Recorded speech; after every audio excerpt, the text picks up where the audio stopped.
You ask Tiger to solve. This deals with linear equations with one unknown. The final result is f equals -17. Let's solve it step by step.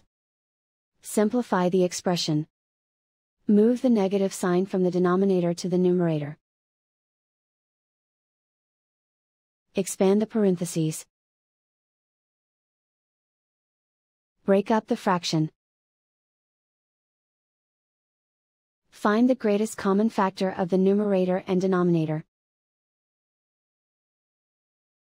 Factor out and cancel the greatest common factor. Group all constants on the right side of the equation. Add 2 to both sides.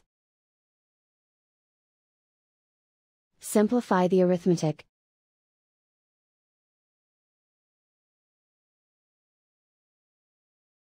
Isolate the f. Multiply both sides by 2. Group like terms. Multiply the coefficients. Simplify the arithmetic.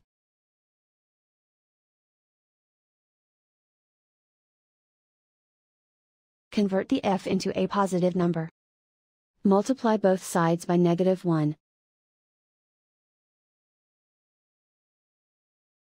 Remove the ones. Simplify the arithmetic. And so the final result is f equals -17.